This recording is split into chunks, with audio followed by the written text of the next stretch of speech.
Russia आणि युक्रेनचीच युती होते आहे. इकडनं झेलेन्स्की निघाले, तिकडनं पुतीन निघाले आणि आता ही युती झाली. मला असं वाटतं की कुठल्याही एखाद्या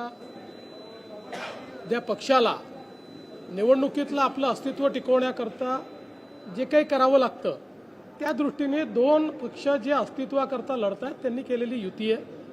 त्यापेक्षा पलीकडे त्याच्यामधनं काही फार अन्वयार्थ काढण्याचं कारण नाही आहे. यांनी फार काही परिणाम होईल असं देखील मला वाटत नाही. याचं कारण ज्या प्रकारे मुंबईकरांचा विश्वासघात या मंडळींनी सातत्याने केलाय, ज्या प्रकारे मराठी माणसाला मुंबईच्या बाहेर घालवण्याचं काम आणि पाप यांनी केलेलं आहे, ते मराठी माणूस यांच्या सोबत नाही. आणि ज्या प्रकारे अमराठी माणसावर सातत्याने हल्ले केले आहेत तेही यांच्या सोबत नाही. मुंबईमध्ये कोणी यांच्या सोबत येणार नाही. यांचा ट्रॅक रेकॉर्ड हा केवळ भ्रष्टाचाराचा आहे. यांचा ट्रॅक रेकॉर्ड हा केवळ स्वहिताचा आहे.